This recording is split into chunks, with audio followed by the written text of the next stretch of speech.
That's going to be cool. They're working on it. Yeah, for sure. For sure. What they're doing to us is they're making us stay as dumb as possible. Oh, yeah. Yeah. You know what I mean? Like, you don't have to learn anything anymore. So we'll get like 20 years down the road and all the technology doesn't matter because everybody's really dumb. You're not wrong. I mean, I was going somewhere the other day and I was trying to look at the map because I knew I wasn't going to have a cell phone signal to use my Waze app.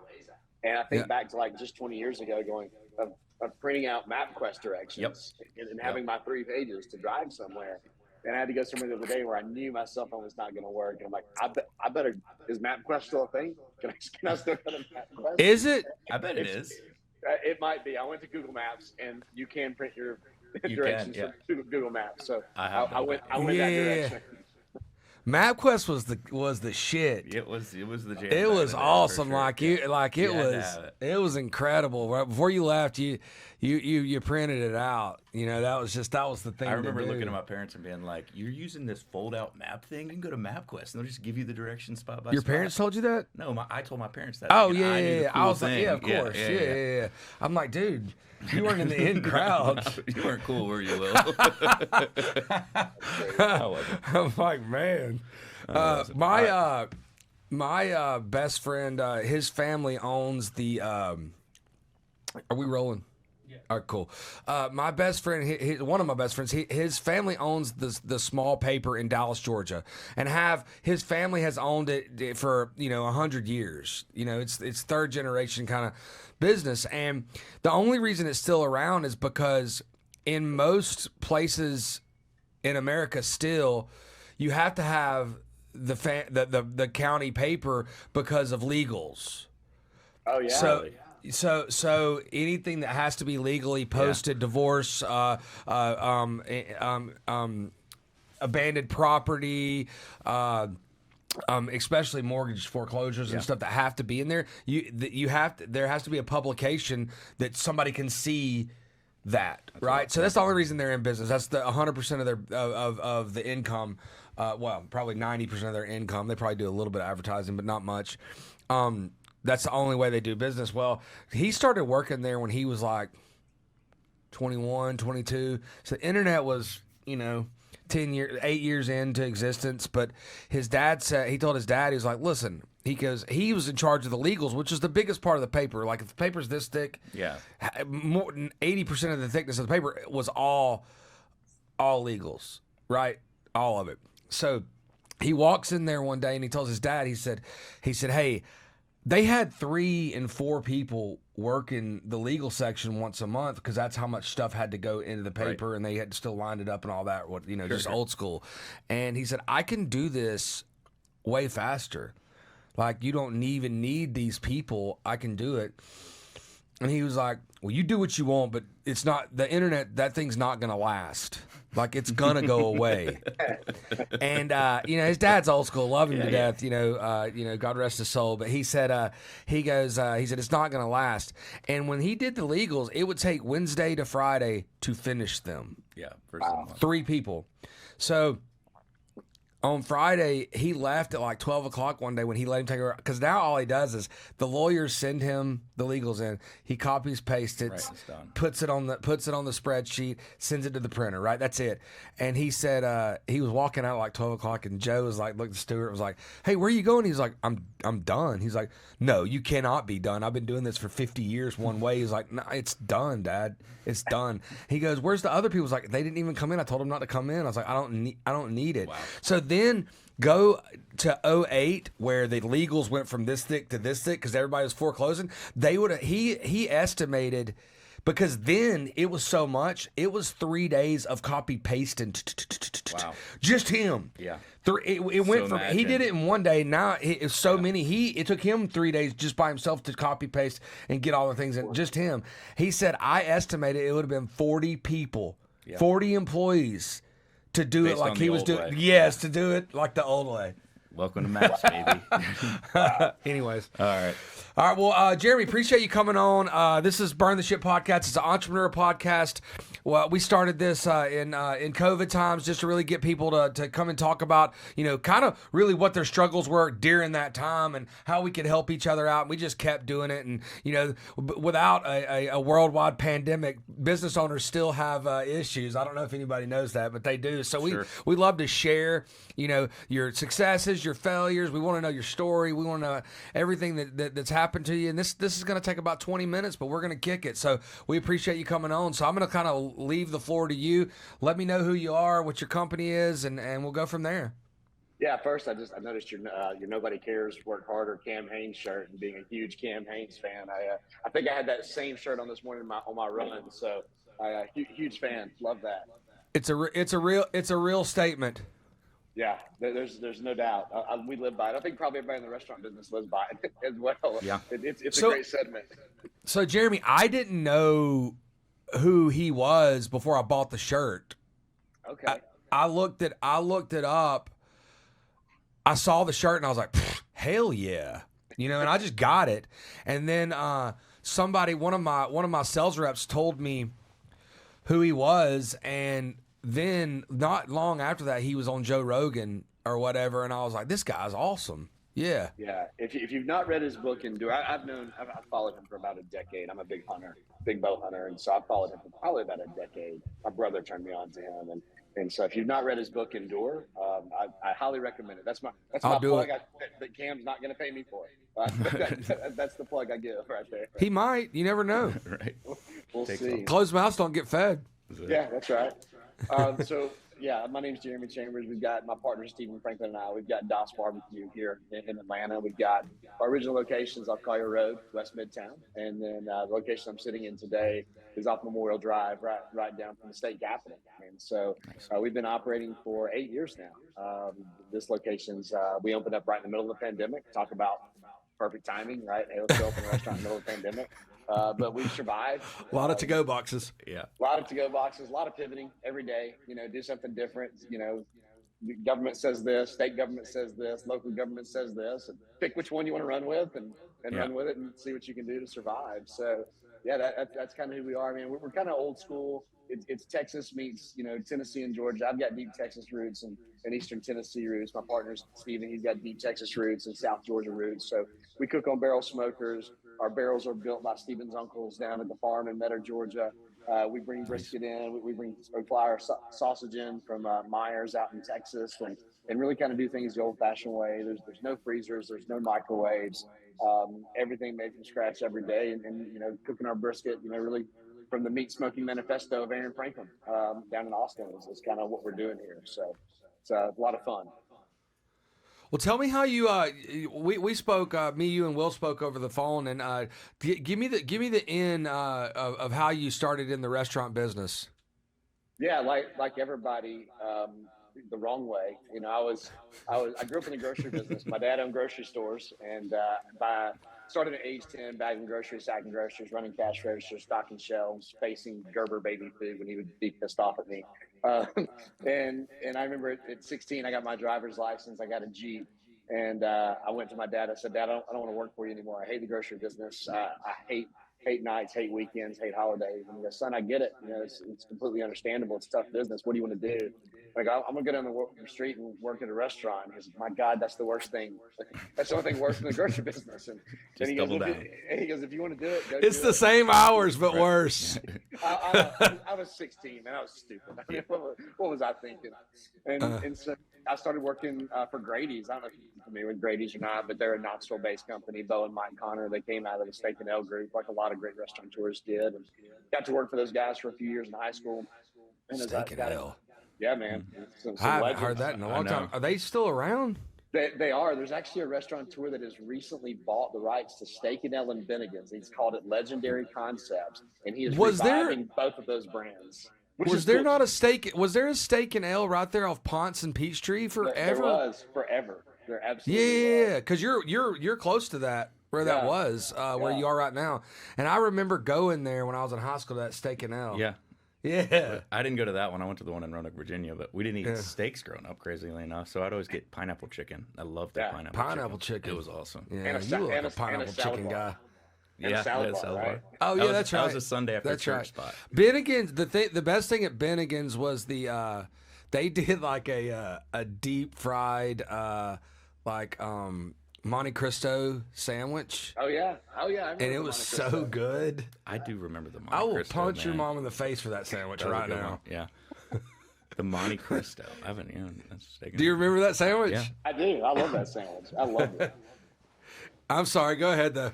Oh no, so I went to college to play baseball, and really I say play. I was really practicing a lot. I wasn't getting much playing time, and I went to work. I was chasing a girl, so that's what you do. You go to work where she was working. She was waiting tables at a barbecue joint on the south side of Atlanta in McDonough, Georgia, and met the owner. We hit it off really well. He was a big hunter from West Tennessee. I was a big hunter from East Tennessee.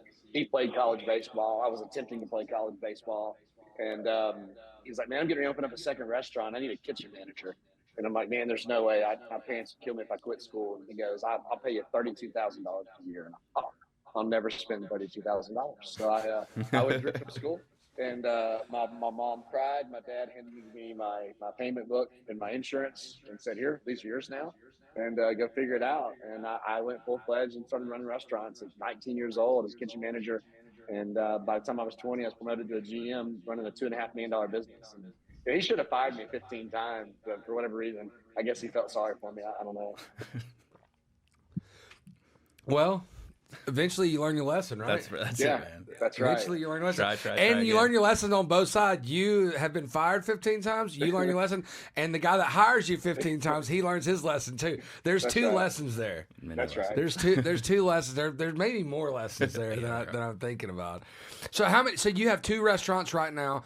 What's the future? I mean, you guys got anything up your sleeves about moving? Expanding out more? Because you worked with the Jim and Nick's guys too, though, right? Yep. Yeah, for a long time. So my business, the first guy that hired me, I think it was 2003. I was 23, and we had opened up 3 restaurants. And I've always been probably a little more ambitious than I should be. And I looked at him and I said, man, I really want to open my own restaurant. And he goes, well, good, because I'm tired of trying to tell you what to do anyways. Why don't you just be my business partner and open up this 4th location with me? And so we did.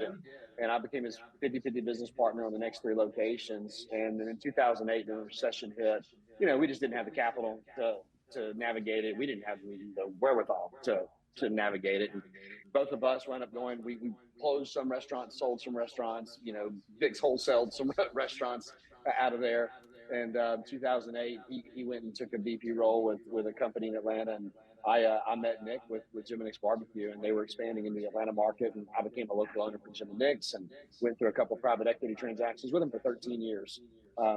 Growing the brand, here in the Atlanta market. Opened up a total of, I think I opened up about 11 locations for them, start to finish. Went through 2 private equity transactions and left in 2020. There's one over. We're in Ackworth, and there's one over by our office that it used to just be called Nick's. Nick's. Oh, really? It wasn't Jim and Nick's. And then after, I did some digging or whatever, and I looked up. I was like, okay, so he just did this one on his own. And after COVID, they reopened at Jim and Nick's again. Is that how it was? Yeah. So what happened? We were going through this private equity transaction in 2014, and Nick was really high on the fast casual model, right? Jim and Nick's at this point were all full service restaurants, 6,000 square feet, full bars, full dining rooms, drive through, full service. And Nick was really wanting to test out fast casual, and so we had this real estate that they owned at that time, and we could not fit a Jim and Nick's on the pad. And so he said, hey, let's try to do a fast casual. We'll just call it Nick's Barbecue, so we don't confuse our guests. And what we learned after operating it for about 5 years was we had absolutely confused our guests. They had no idea. The funniest thing that happened, I remember calling Nick and telling him we were at Mercedes. Well, it was actually the Georgia Dome at the time. It was in transition of this Georgia Dome and Mercedes-Benz Stadium for the SEC championship game. And this lady came up to me and she goes, I love Jim and Nick's Barbecue. I said, oh, thank you so much. And she goes, but I don't know what y'all did up there in Ackworth, but y'all need to get Jim back up there with Nick. And I was laughing so damn hard. And I called. He got a big kick out of it. And what we realized was we just confused the guests. When they walked in, they were expecting Jim and Nick's, but it wasn't Jim and Nick's, and it was just confusing. So we used the I thought it was just a different concept. concept. In fact, I like the one in Ackworth. I like the way they do it. It is a different experience, but it's it's it works. I don't need a full bar at a barbecue joint because that's not where I go drink beer. You know, but I go there to eat the ribs and the fries and the barbecue. But I like both of them. I like the one in Hiram too that has the full bar, and you know I've been going to them for a while. So yeah, it's super nice, and it is every bit of 6,000 square feet.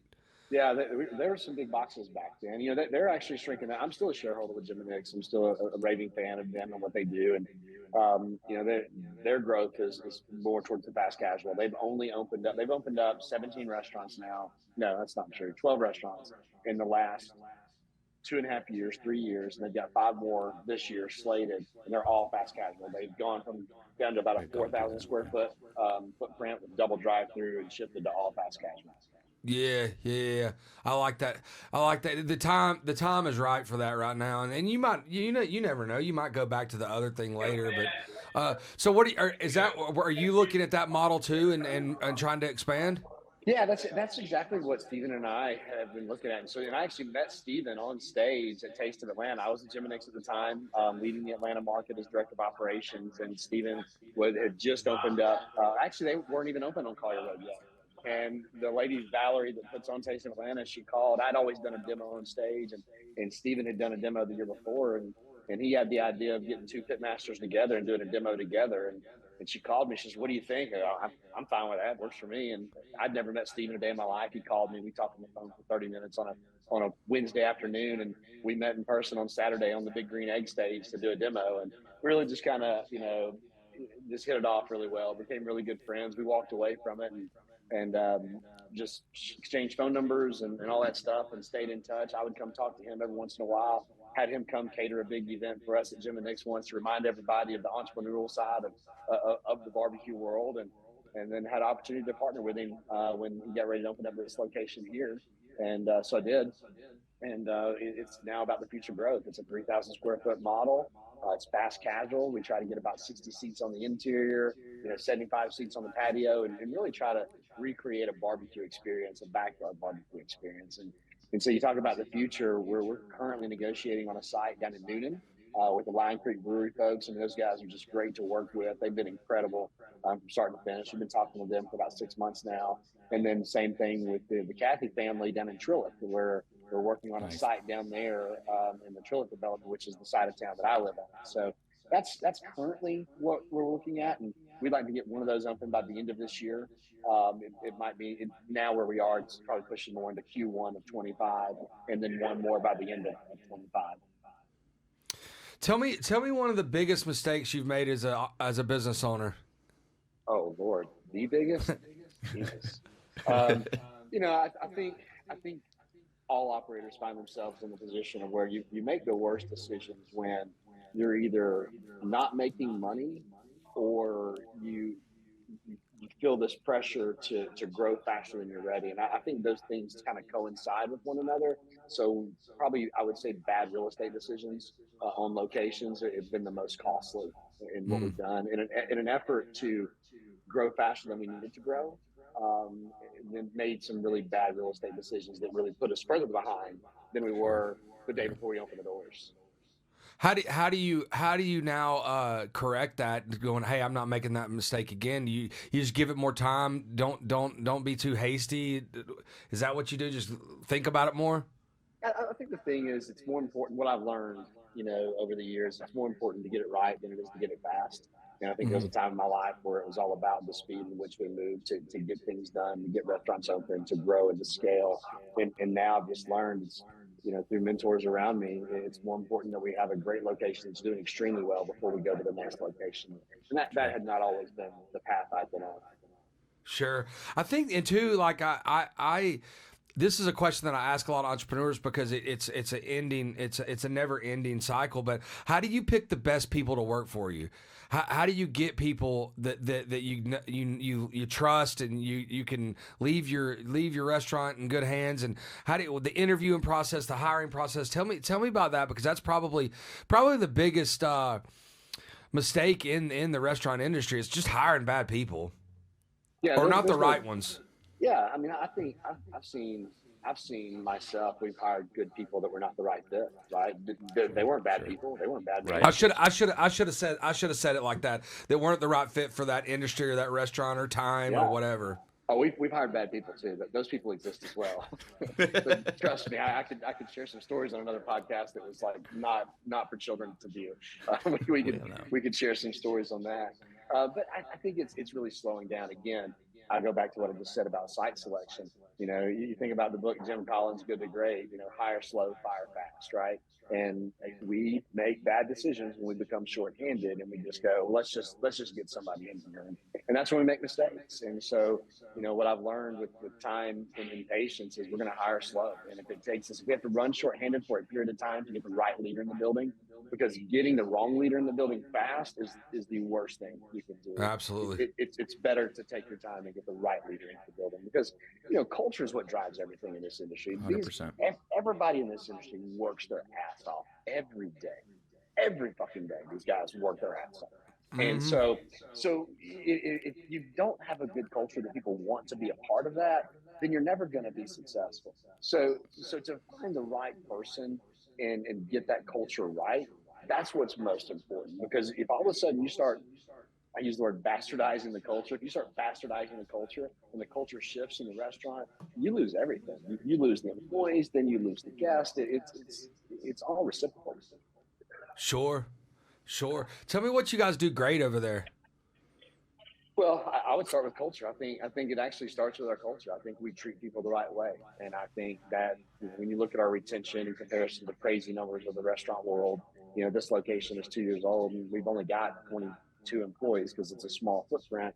But of those 22, I mean, 15 of them have been with us for at least a year and a half, and I think that in itself speaks to the culture of treating people the right way. And you know, what I've always tried to tell folks when we hire them is hospitality is how we treat our guests, but culture is how we treat one another. And it's important that we treat each other the right way. And that's really where we've tried to shift our focus is just if we take care of our guests, or if we take care of our staff, we take care of our employees, they will take care of our guests. So if I was going to say one thing we do well, it's take care of the people that are here. Nice. Yeah, absolutely. Well, tell us how to get a hold of you. You know, websites, how far do you cater? What's your you know, your parameter of catering and what's your website, email addresses, phone numbers? Tell us all that fun stuff. Yeah, so you know, we love catering, right? And we love to cater and travel. I've been as far as recently down to New Orleans. I don't recommend it, but I will do it. Dang. Yeah. We typically stick within the greater Atlanta area. You know, anywhere and even outside the perimeter. We're doing events down in Noonan, and we've been up to Blue Ridge last week for a wedding. They're like, we've got to have Dots barbecue at the wedding. It's not a wedding if we don't have brisket and ribs. So, you know, we'll go anywhere in Atlanta. Our website's, you know, dasbbq.com, dasbbq.com. I don't know what our Instagram handle is, but I know we just hit like 10,000 followers. So that's great. My marketing guy, when he hears this, that I don't know our Instagram handle, I'm sure it's at dasbbq. He'll be so pissed with me. What we'll do is you just email it to me later, and we will edit it in like you knew it. Okay, perfect. Or we knew it. We'll just be, oh, it is that. Yeah, we'll edit it in like we knew it. Hey, Branson, tell me, find the barbecue handle, the Dots barbecue handle on Instagram, and we'll shoot it like we knew it. That's right. I love it.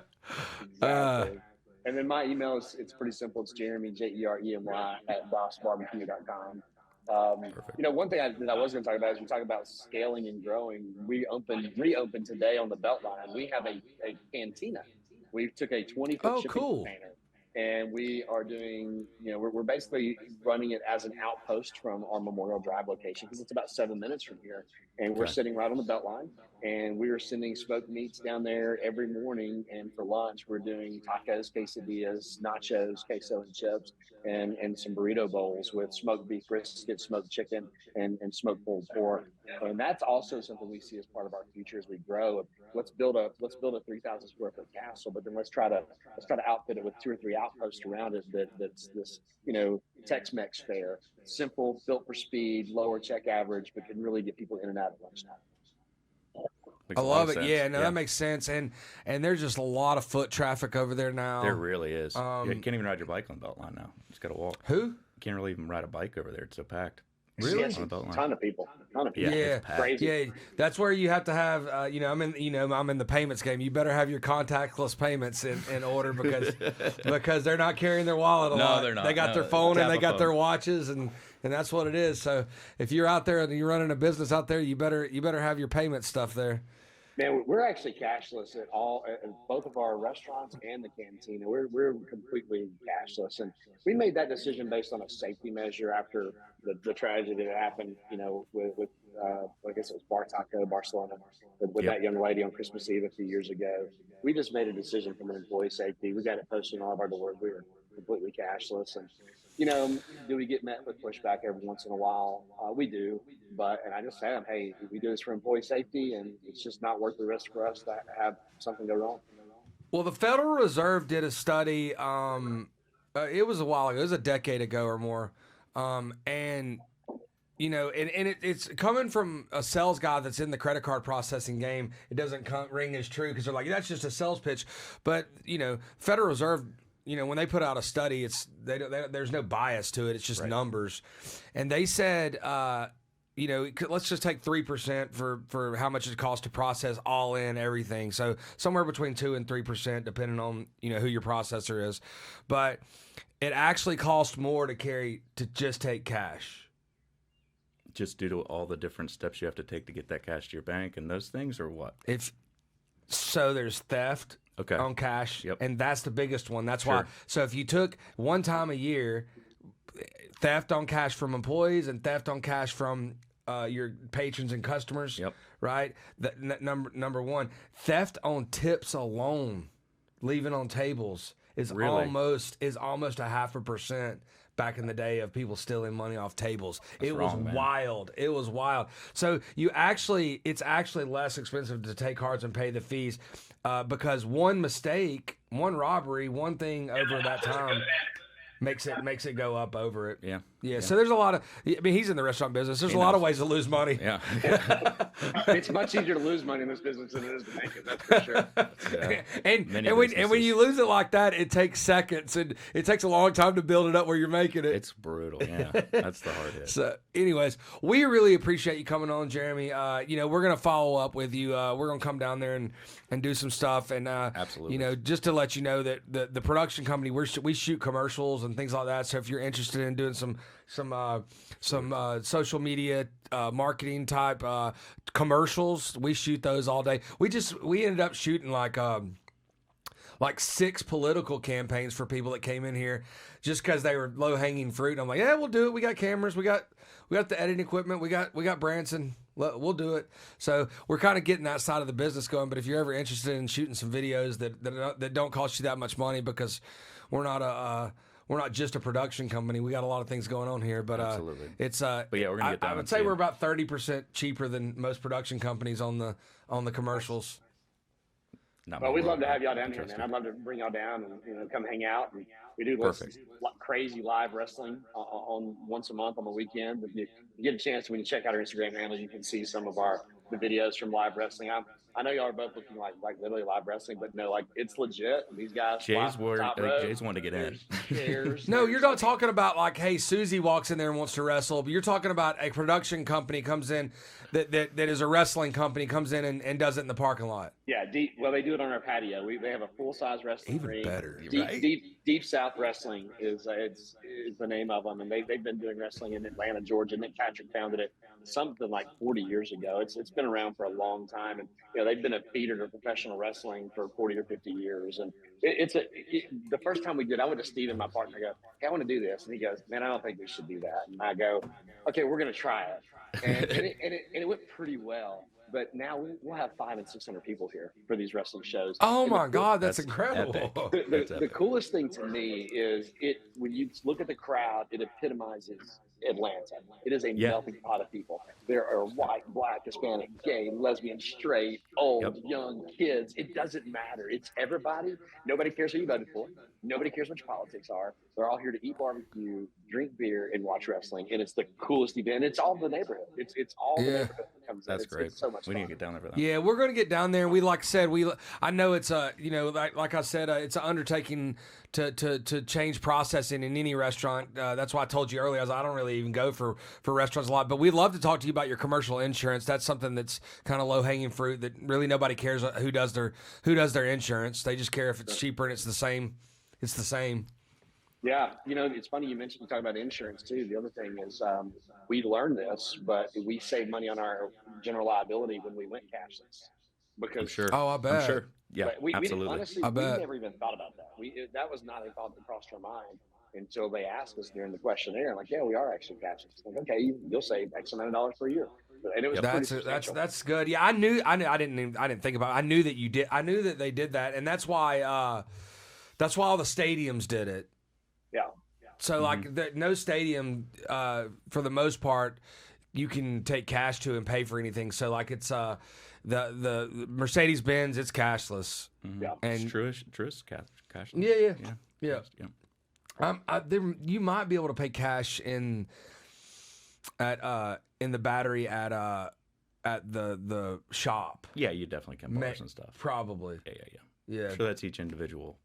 I'm talking about in the stadium, the shop in the stadium, buying a jersey or whatever you probably can. Anyway, we appreciate it. We're gonna come down there and see you. I'll get Will to follow up with you. We'll tell you when we're gonna come down there and we can meet your partner and we can talk a little insurance. It'd be awesome.